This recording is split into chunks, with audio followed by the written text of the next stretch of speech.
Right, you having people getting milkshakes. You have acid in milkshake, dude. Who cares? I care. Why? Because I don't know if there's acid in that milkshake. It's a salt. It's battery. Okay. Well, I would never encourage. Okay. No, I'm not scared of milkshakes. I think someone who throws a milkshake is a pussy. But I do have a problem with someone invading someone's personal space. Time for the latest installment of Change My Mind, where we rationalize our positions on controversial topics. Full interviews, unedited, with regular people in their full context. This week, we decided to revisit the topic of hate speech, given that it's the recent controversy du jour. Where's the line between freedom of speech and who decides this is hate speech? This past week, we made a change in how we handle hate speech. We have many, many different reviewers. They will do a review. Again, there are lots of different videos produced by StevenCrowder. He's been a long time YouTuber. In this, we need better frameworks around what is hate speech, what's not. But hate speech, that's what it is. It's hate speech. The problem is that hate speech is not so clearly defined, least of all by big tech. So we decided to take to the Google offices in Austin to get some answers. The whole day ended up being surprisingly civil and productive. Seems common ground is easy to find on this topic. So before we move on, how do you define hate speech, if at all, and should any speech be regulated? Comment below. Oh, hey, look, here's someone who actually works for Google. You're welcome to change my mind, though, if you disagree. I'd actually like to know why you think it. Well, it's because it's not a real thing. It's legally not a recognized term. If you're saying it's not legally a crime.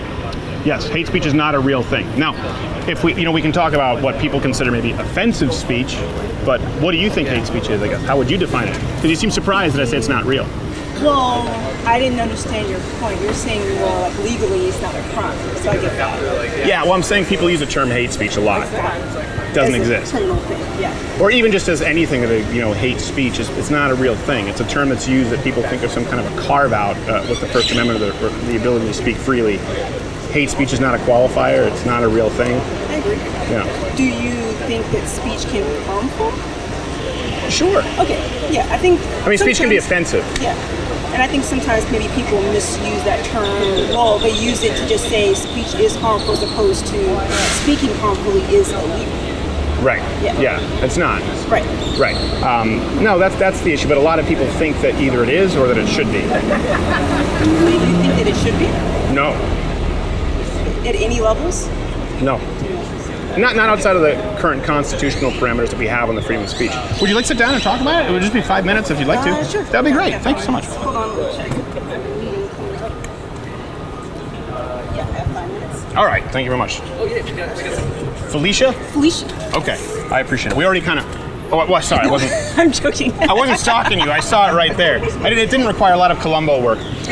No, we kind of, I don't. You obviously already understand my position that it's not a real thing. But you sound surprised when you ask me if I think it should be enforceable or legislated. No, I don't. It seems that you maybe do. So I look at it this way. There's, for example, I'll give you a good example. Alcohol. Drinking alcohol is legal. Sure. But it is illegal to drink alcohol to the point where you can harm yourself or harm others. Sure. Another example is seatbelts. You have to be required to wear seatbelts because not wearing them could be harmful to others. So I see hate speech in that same category, but the hard part is where I'm not 100% sold on that it should be illegal to have hate speech is there's no clear line where you can say, okay, once you've crossed this point, now you've done something wrong. I would say that right now there is a clear line, and we have the First Amendment, and the only exceptions would be issues that are already crimes. For example, physical threats of violence or committing slander, right? So people often use this example, you can't yell fire in a crowded theater. Well, sure you can, if there's a fire. What you can't do is lie that causes actual physical harm. That's already a crime. Right. So, but again, the Supreme Court has affirmed that those are completely separate issues because those are already criminal acts regardless of speech. There is no differentiation between offensive speech and hate speech. So if you would think that it needs to be taken further than where it currently is with the First Amendment, I guess what would you qualify as harmful speech? And that's the hard part to define. What is that point where you cross the line for this topic of hate speech? Because you're right, it's defined already, legally defined. But if you were going to add something onto it, how would you add it? And if I it's not legal. It's only legally defined, and the Supreme Court said it's not a thing. Oh, right. I'm saying the examples you gave have already been outlined. Those would be examples of, Yeah. of slander or of direct threat. Where to freedom of bodily speech harm. kind of has its boundaries. Right. But if I were to come up with an example, it's just a hard one. It's essentially when people say things that can kind of gather the masses to do something that's harmful. For instance, if a very popular figure were to say, "Oh, this person, I don't like this guy. You know what? You should go out and kill him." Well, that's a crime. So that's already defined as a crime. That's a crime, yeah, because it's an actionable offense. You are calling people to a violent action against somebody. Okay, you give me an example of hate speech that isn't a crime that people want to be defined as a crime? Because that's really all I think Offensive should be. terms. Oh, like So for example, the like- N-word? Right. People want that to be illegal? Well, things like different people have different definitions. So offensive slurs. So people have. The reason I ask is because there have been people who said, well, speech that is harmful, and they haven't used examples like you. Yeah. I would respect that. Someone saying, hey, kill this person, Yeah. or even someone saying, hey, I want you to throw a milkshake on his head. Yeah. That's a crime, right? We Yeah. both agree because then if someone does it, they followed your instruction. But people have given me examples like othering minorities or speaking in a way that's offensive. No. Give you an example, saying shouldn't be legal. you should kill Felicia because she's black. Let's assume there's a racist, Right. right? That's obviously wrong. But someone who's a racist saying, I don't like Felicia because she's black, I think that's horrible. I disagree with him, but he does have the right to say it. I agree with that. I don't think that should be illegal at all. Okay. It's just someone's opinion. It's Right. not causing anyone any harm. So I see what your definition is now. It's just someone's opinion. Right. Because it seems to me that what you believe is not permissible in the realm of speech is basically what we already have, laws preventing actual crimes from Correct. happening. So it sounds to me like in talking about this, you wouldn't want any addendums, any additional Not speech at all. to be banned. As far as just simply calling someone either a name or having an opinion about someone or something, no. No matter how offensive. No matter how offensive. Yeah. Okay. I agree completely. Thanks so much. We found some common. Thank problem. you, Felicia. Appreciate it. Thank you for sitting down. Hey, how's it going? Common ground. The day was shaping up nicely. Then Kiefer Sutherland from Lost Boys showed up. Hey man, I'm going to call bullshit on one thing here. I'm a political science graduate at the Sure. University of Texas, and my experience there was not like that at all. I mean, it was Okay. not a hard right by any means or anything, but I definitely had no political science professors or philosophy professors that were pushing a hard left agenda. I mean, some of them were more to the left, some were more to the right, some were really in the center. But never once did I ever have any professor encourage any kind of behavior such as that.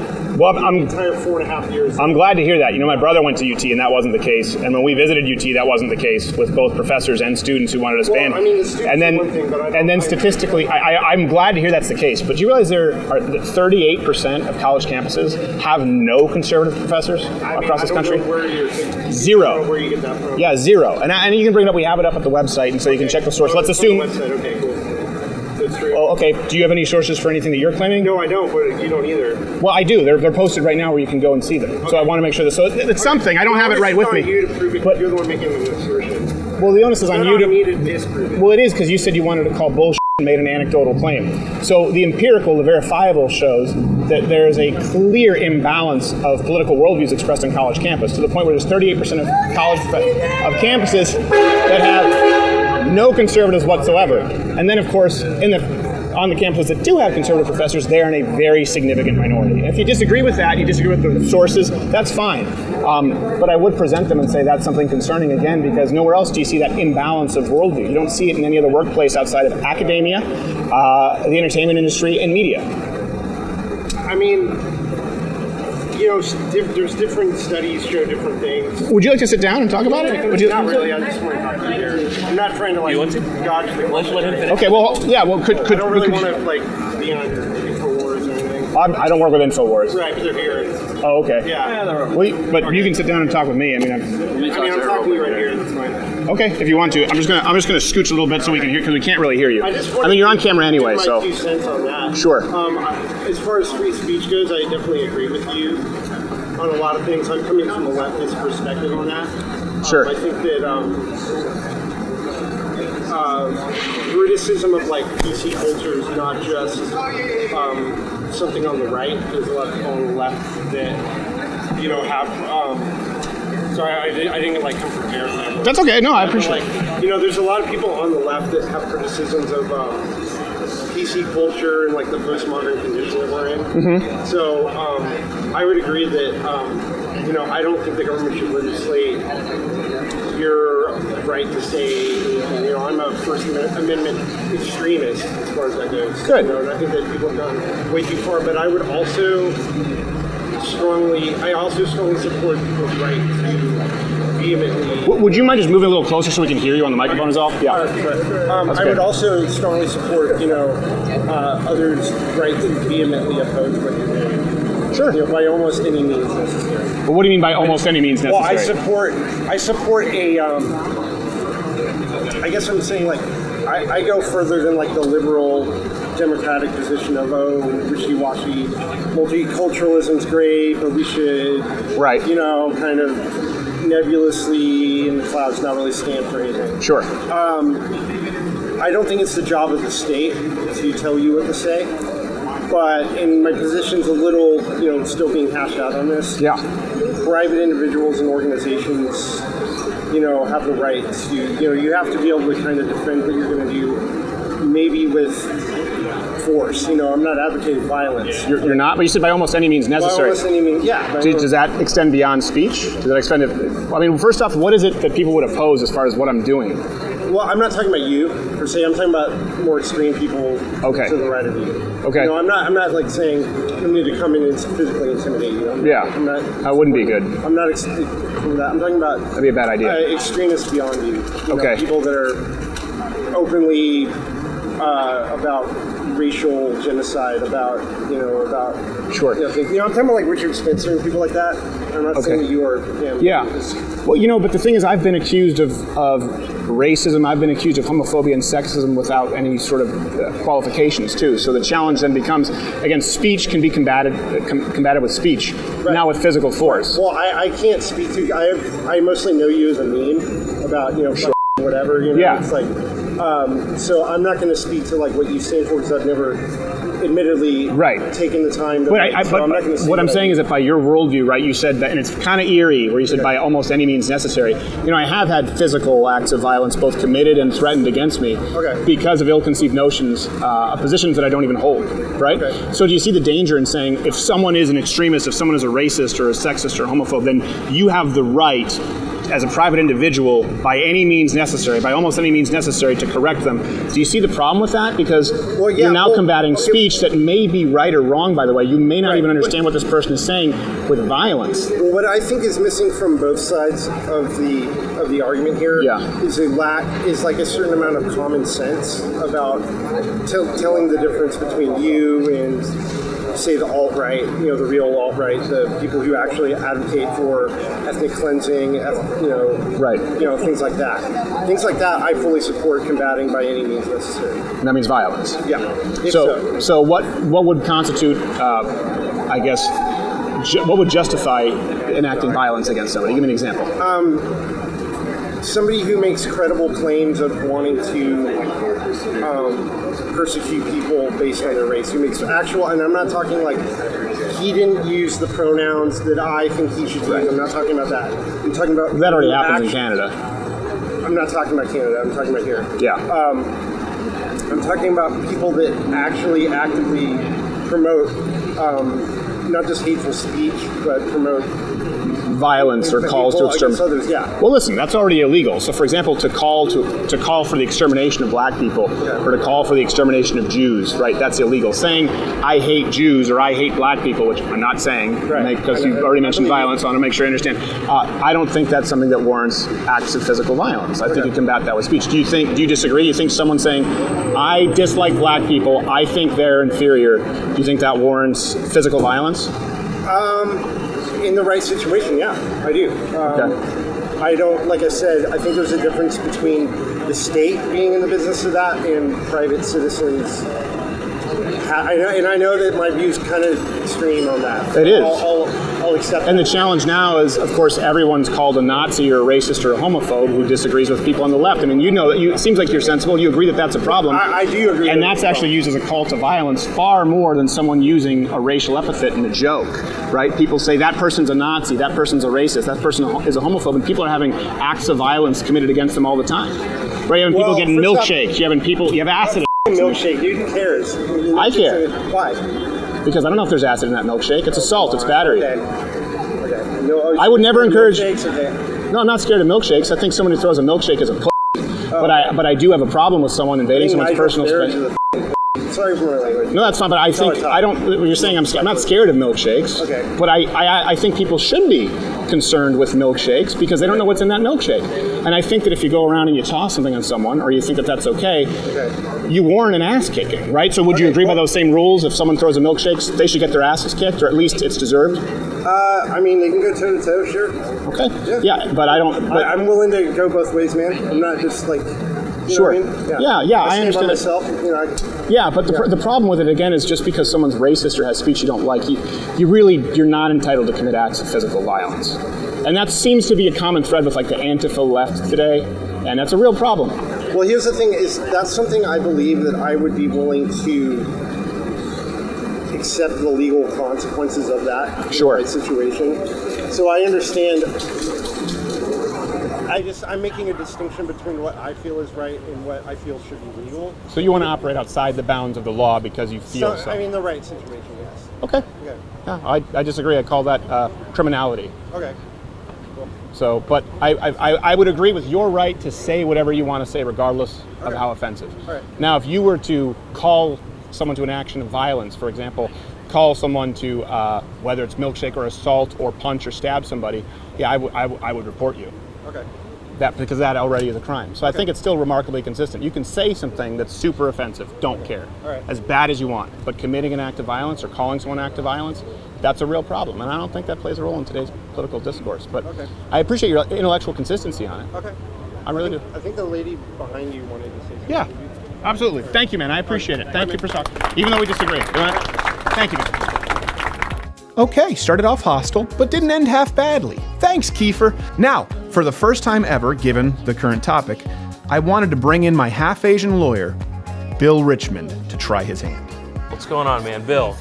Nice to meet you. Edwin. I go by Nazar Games on the internet. Okay. How can you possibly believe that hate speech isn't real when we just had white supremacists walking our streets?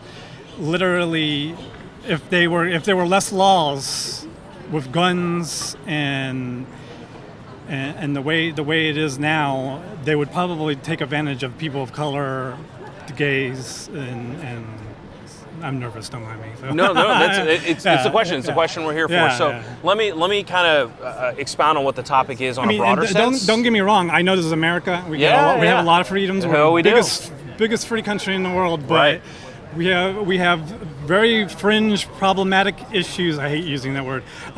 Problematic issues that probably either may need to be addressed or maybe we'll just go away with time, but I really don't think they're going to go away with time. They're just going to probably become more fringe or maybe more extreme. So if they become more fringe, that means they become less loud, right? Oh, something exciting has happened here. StevenCrowder is a right-wing extremist that needs to be silenced! StevenCrowder raped me! I don't have any proof, but he did it! Now, keep in mind, this was all in good fun, and half-Asian lawyer Bill Richmond knows how to handle himself. Hello, Mr. Jones. We would like to, Mrs. Jones. I'm not sure what is the appropriate way. I want to appropriately respect you and the fact that Edwin and I were having a conversation about why hate speech isn't real, and he's trying to change my mind, so we're going to let him change my mind. If you call me Mrs. Jones, I will. Mrs. Jones, thank you. All right, that's more reasonable. Now you're respecting my gender. All right, so the kind of question we were getting to is like, what are we actually talking about here? And so to give you the framework that we're talking about is we have a framework in this country of the Supreme Court precedent and our laws that says if it's an emergency, we have a restriction on speech. So that's if it's a direct, imminent, serious harm, and viewpoint neutrality. So you can have laws against vandalism, but they're not dependent on what the vandalism is. So what the message is, crimes, perjury, fraud, that type of thing. And so hate speech is speech, for example, in Canada, Europe, or France, that goes beyond that says if it's offensive, if it talks about race in an offensive or demeaning or fear-inducing way, then it should be punishable either by fines or jail or otherwise. And what I'm saying is that the platform that we already have is adequate to cover the examples that you just gave. So if someone is directly inciting violence, if they are carrying guns in a way that intimidates or brandishing weapons, those aren't protected types of speech. They're already limited and regulated within our system. So why would we need more regulation than that?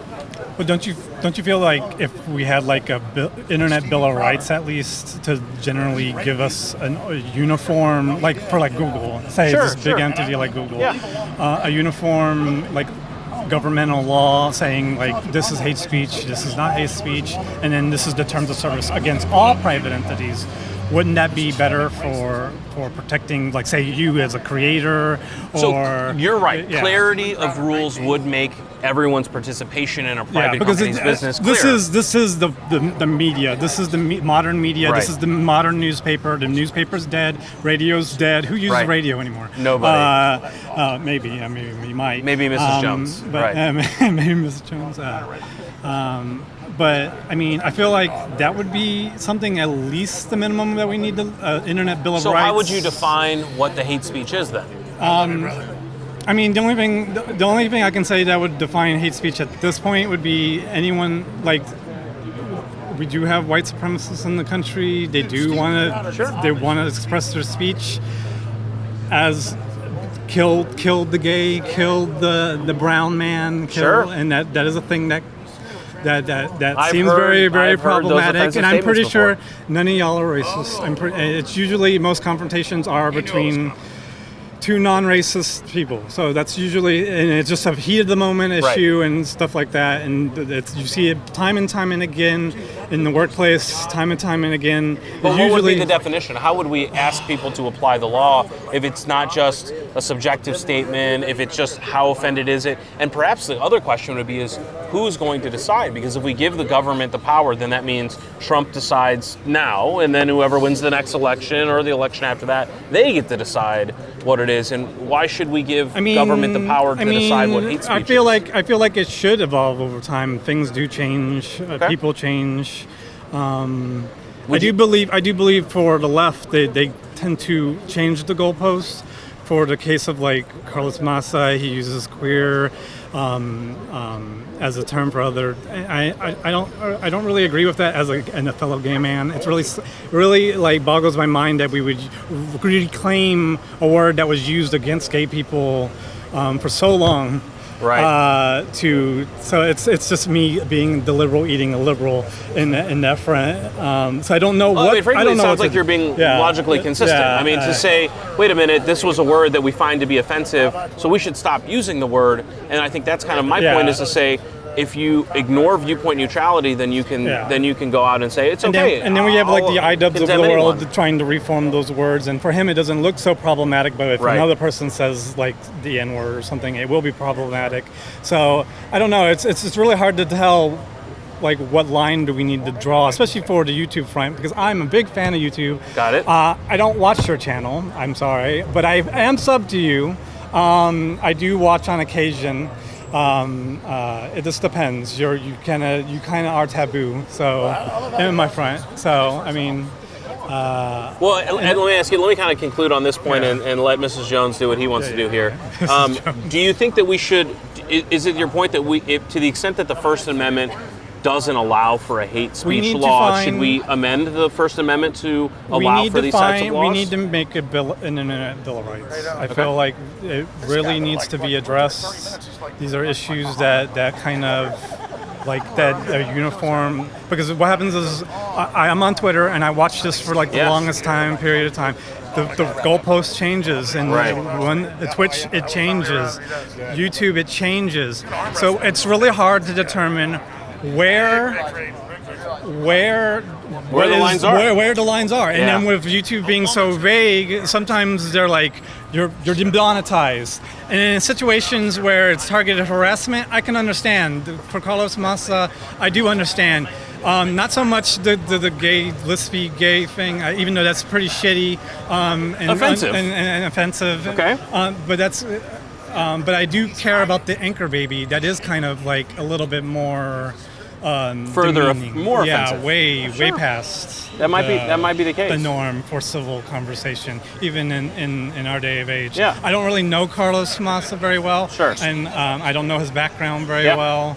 I'm pretty sure I'll see something on Twitter. I don't know. Yeah. We'll see. Well, for those who are trying to listen and haven't been able to, one thing that Ed said that I definitely agree with is the constant shifting of the goalposts, and something we talked about earlier, that it's hard for anyone, whether you're on the left or the right, to know what creators can do on social media platforms if the goalposts keep moving. So at the very least, setting aside our views, we can at least agree, let's get some clarity from these platforms on what the rules are. Is that fair? Yeah, I agree. All right. I agree, especially on the YouTube front and the Twitter front and Twitch front. Because I guess wonderful.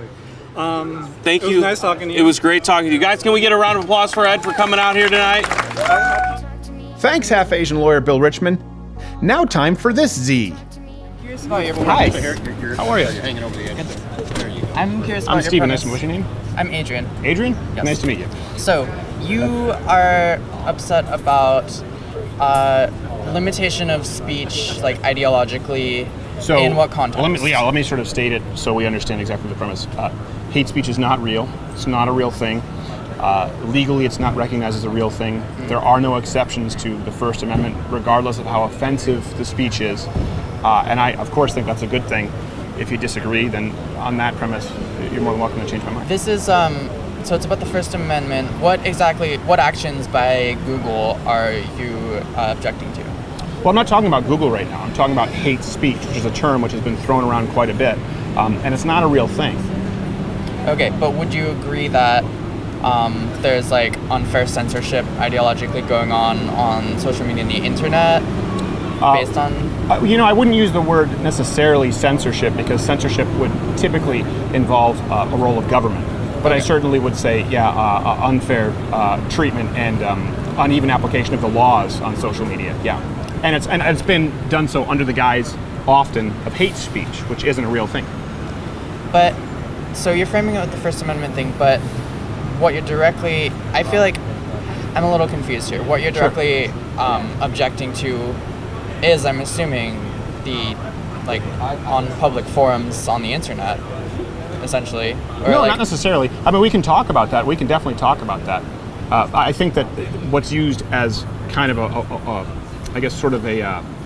fulcrum for that is the idea that we're adapting our guidelines to include more expansive, examples of hate speech is what they would say. It's very, very vague. It's very hard to navigate those rules. So before we get to that, there is the United States law, which freedom of speech is absolute. There are no exceptions. There are no exceptions for hate speech.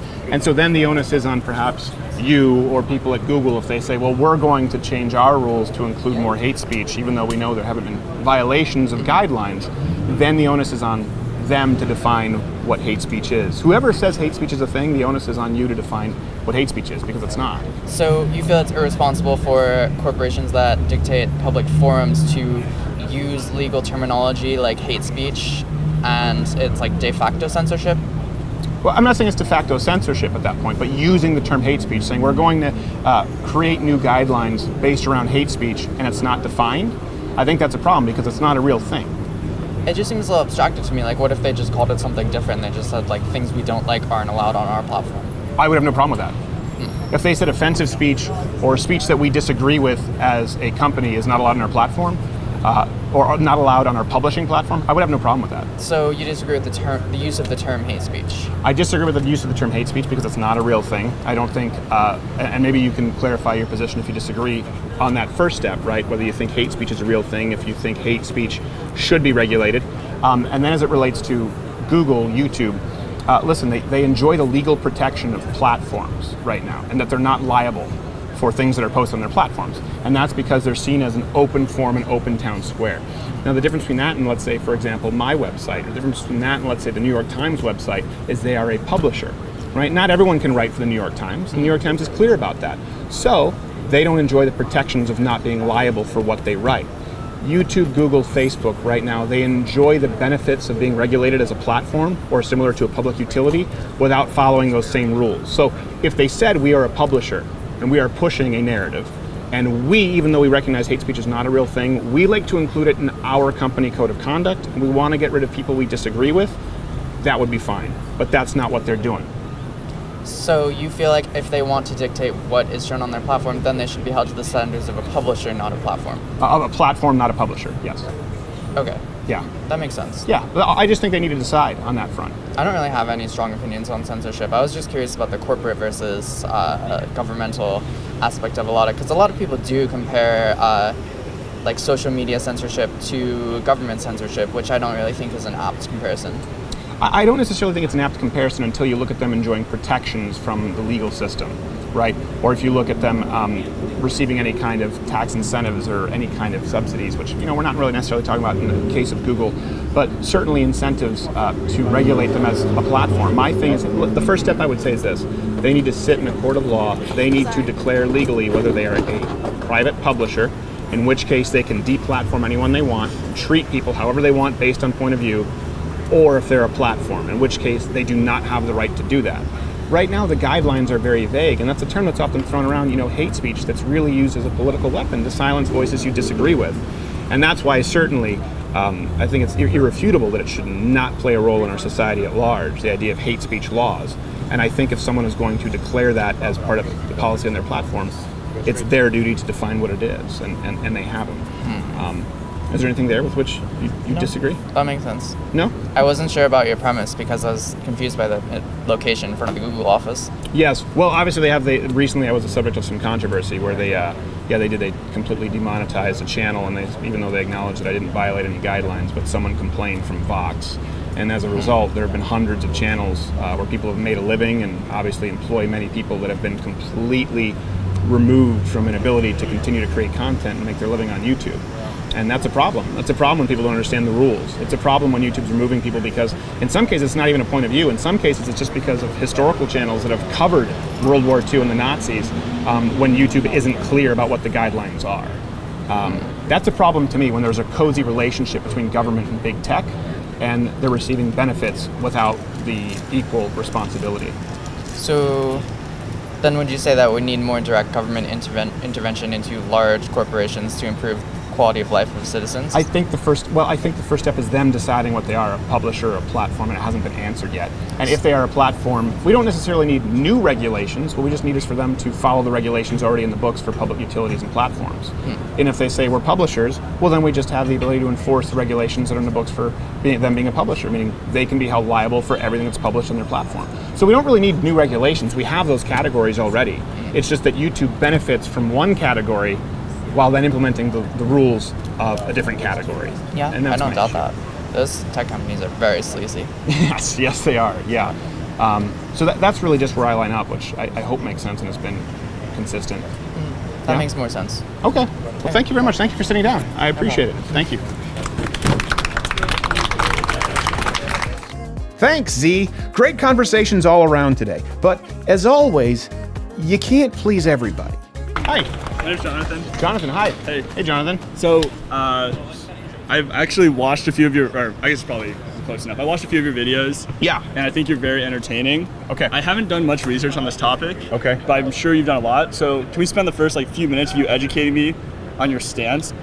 Well, no. Let me make it really pretty simple. So Sure. It's just about stating something in the affirmative, and then if you feel passionately enough that my mind needs to be changed, that's Right. why you're sitting in the chair, right? Well, actually, okay. If not, then you shouldn't be sitting there. Well, but I don't, was that the assumption that everyone brings, that they will succeed in changing your mind? Well, the attempt to.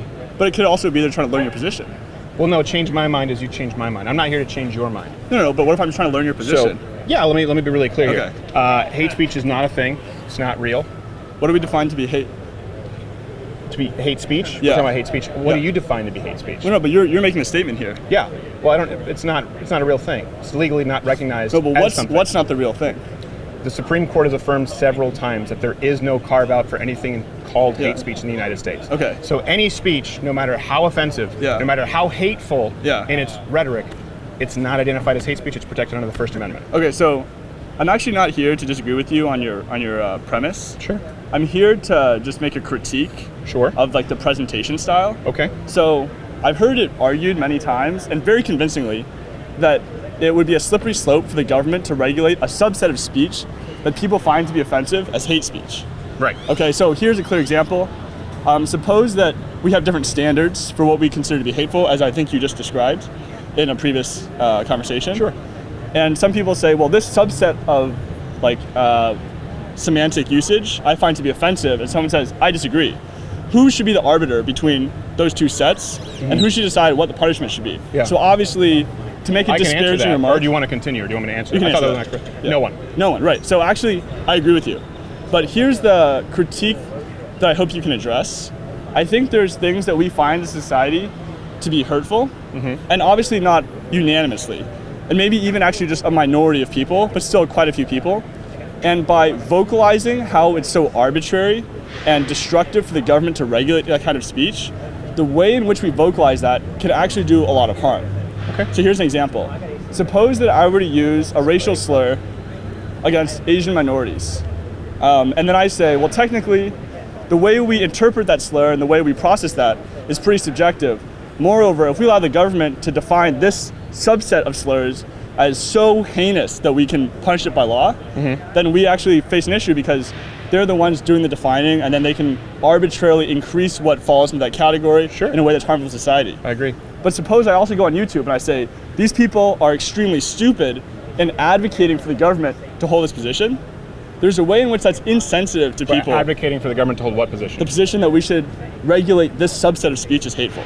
Okay. So, I thought you were saying someone who goes on YouTube, forgive me, I want to make sure I understand. Yeah. It sounded like you were saying someone who goes on YouTube and says that Asian people are stupid and No. advocates. No, I'm saying that suppose I'm a person who observes Asians being labeled with this racial slur. Okay. And then I say, or inferior, and or whatever the terminology is. Right. And I say to them, hey, the way that this is being designated, albeit offensive, should not be categorized as a government in any legal terms. Sure. Because of the slippery slope that it'll lead us down. Right. But if suppose I also say that in a way that's very dismissive of people who hold that position and not considerate of the particular viewpoint that they have, that itself, that dismissiveness and the lack of sensitivity, I feel like can do more harm than good. Okay. So I think there's a more nuanced position to be held, which is saying, as I'm saying now, I think the government regulation has a lot of flaws, and therefore I agree with you that the government shouldn't regulate in the way that you're describing. But I think the way in which you advocate for the position against government regulation can be more sensitive and nuanced than I think is often held. So what's you said you had a critique. That was the critique. That you think it's not nuanced. Well, I think that it's not sensitive and not nuanced not nuanced, yeah. Okay, so you think that simply stating a position in the affirmative that is factually accurate, which we both agree that hate speech isn't a real thing in the United States, and you're welcome to sit down and change my mind in a long form, unedited interview where I just let you spoke for borderline a soliloquy. Yeah. How much more nuanced or fair or sensitive could one get? No, but there's a way in which you can be dismissive of people, maybe not in this specific context. Okay. Like right now you're making a very strong point to hear me out, which I appreciate. But I think just in general, in the aggregate, there's a certain tone and a certain disposition that you can set a normative stance on in the way you conduct yourself, maybe not just in interviews, but just in general, that is not sensitive or nuanced. And I think that could be an issue. You like that word, nuance. So maybe so this is a personal critique. Right. Correct? Well, no, actually, I think you're pretty funny. And I actually like watching your videos. But I think generally, like people who agree with what you say, and also I think occasionally you can be more callous than is called for. Okay. And so maybe, like in this particular case, you're being very kind. Yeah. But there's a general callousness that can pop up here and there, which I think does more harm than good. Like what? And what well, I don't watch that many of your videos. Oh, okay. Yeah. Well, then maybe that's why you think I'm funny.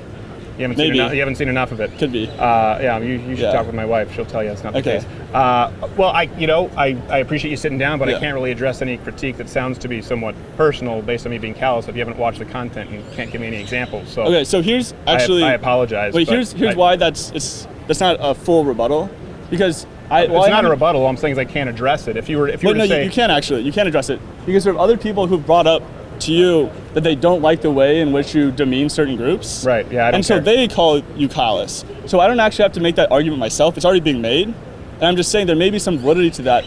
What they're calling for... That's an appeal to popularity fallacy. It doesn't mean No, right. it's not. What you said is... No, if some people say that what I've said is offensive, right, that doesn't mean that what I say is offensive. No, actually, I'm not saying what you're saying is offensive. What you just said is you're being too vague in addressing the critique, and you should watch more of my content. my response is there are people who have watched your content and they brought up, maybe not in that exact term, that they find you to be callous. Yeah. And their response, which I think could be too drastic, might be, we should outlaw this, we should ban you, we should take sort of drastic action. I'm not saying that that's a valid response for the exact reason that you've specified earlier in earlier videos. Yeah. What I'm saying is that there's a certain sensitivity that you can have in addressing your critique of people who want to like make it illegal to say certain things that we call hate speech. Right. And that sensitivity would be nice, or not nice, actually, it's too big of a word. It might win you more. Actually, no, that's not true, because people like the fact that you're more callous. I think, okay, let me phrase it this way. It sets a normative stance about being callous, which I don't think is a good thing. Right. Yeah. So we want comedy to be sensitive. Well, I think in your case, there's a way in which, no, actually, I don't know if I call this a critique of comedy, because there's a way in which critiquing people in general and actually making it so that you can't critique people, making them protected, is actually a disservice to them, because we say they're actually too much of a victim for us to address them in the way we address others. So I'm not saying that. I am saying, though, when we make a critique of the legal system, even though it involves comedy, we might do more harm than good by the callousness with which we do it. Well, I wasn't critiquing the legal system. No, but if I brought that up, you would have. So, and well, in the past, we were talking about, first off, when we were talking about the legal system, I was talking about hate speech as it defined. The only way it's ever been addressed is that it's not an actual thing. Right. So, but then you were telling me you came out up to issue a personal critique, which, by the way, listen, you may think the comedy is callous on a late night show. That's your right to think so, and it's right for anyone else to think so. Right. I don't really know why that matters. Well, so here's actually, I'm just because and I do think it's important. I just talked about this earlier. Sure. You're not super familiar with my content. Not super, yeah. Right. So what you're experiencing right now, would you say this has been respectful? Yeah. Which has been nuanced, sensitive? Yeah. Okay. This is how we do all of the Change My Minds. This is how we do all of the segments that are long-form debates with people who come onto the program, right? Context does determine your behavior. It doesn't determine your values. But for example, me telling a joke at a late night comedy club, which I do, is going to be a different kind of behavior than me, for example, having someone in my program to debate. Right. It's going to be different, right, contextually, than how I'll behave with someone like you who's given me the courtesy of sitting down. So, again, if we say, well, hold on a second, this is okay what we're doing now, but in the context of comedy, it needs to be more nuanced, it needs to be more sensitive. That's fine, and that's a perfectly valid personal critique to have. I just don't agree with it. Okay, so I think... So yeah, I think... Okay, go ahead, but I just don't think we're going to agree. I don't think that comedy needs to be sensitive or nuanced. So I think it needs to be funny. That's my only qualifier for comedy. I think so actually the reason I bring this up is not because I think in general comedy should be sensitive and nuanced. I think it's just when we advocate for a lack of government regulation, there's a way in which we can do it that normalizes certain callous behavior and thinking, which is just not a good thing. So you've said specifically that in these sort of long-form conversations you're very sensitive, which I agree with. You've also said that there's certain, I guess, like concerns and priorities we should have when we think of comedy, which is it funny, not is it nuanced or sensitive? And I think that there's a way in which the importance of a topic can actually branch over into those two realms. So the importance of this topic here is like, what is the logical underpinnings of this statement, which we actually really haven't addressed, because that's not really what I came to talk to you about. Sure. Because there's a strong argument for your statement. Yeah. And therefore I don't want to attack what I don't have a strong counter argument for. No, you said a personal critique. Right. It's very vague. Well, it's actually not vague. Let me say it again, and hopefully you can point to me where it is vague. Yeah. So when you critique government regulation, there's a way and a manner in which you critique it that can do more harm than good in its callous nature. What if you're not critiquing government regulation? What if you're advocating government regulation? That can also be callous. Okay. I'm not saying that I'm in favor of government regulation. So then that's irrelevant as a pre-qualifier, right? You're just saying people shouldn't speak callously. No, but I'm talking about this specific government regulation, which often in these kinds of debates, what you'll do is you'll bring up specific laws and then critique them in a very compelling way. I'm just saying, I don't think in these long-form debates, probably you do it as harshly, but maybe in your late-night stand-up. And I think in other ways, there's a way you can be callous in making that critique that sets a normative stance. Sure. That I don't think is good.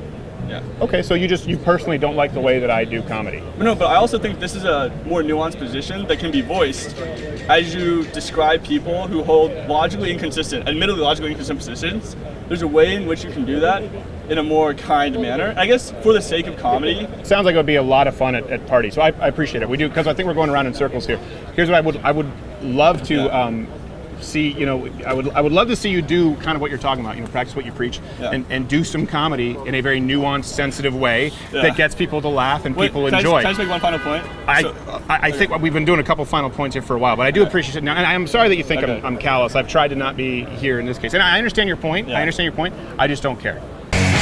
Oh, you're still here. I'll chalk that up to our fantastic retention rate. If you enjoyed this installment of Change My Mind, please consider clicking on one of these boxes. I can't see where they are to watch another installment, or I'd highly recommend considering joining Mug Club at louderwithcrowder.com/mugclub. Not only do you get access to the full daily show and content that you can't see here on YouTube, but because we were recently entirely demonetized, it's the only thing that keeps this kind of content going.